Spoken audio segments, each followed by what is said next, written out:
కోపాలు చాలండి శ్రీమతి గారు, కొంచెం కూలవ్వండి మేడం గారు. చామంతి నవ్వే విసిరే మేరు, కసిరేస్తూ ఉన్నా బావున్నారు.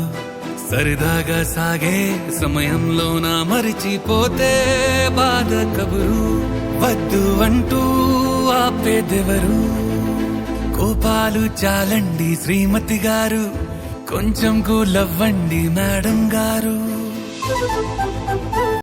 హాయే పంచే ఈ చల్లగాలి మళ్ళీ మళ్ళీ రాదే. నీతో ఉంటే ఏ హాయికైనా నాకేం లోటే లేదే.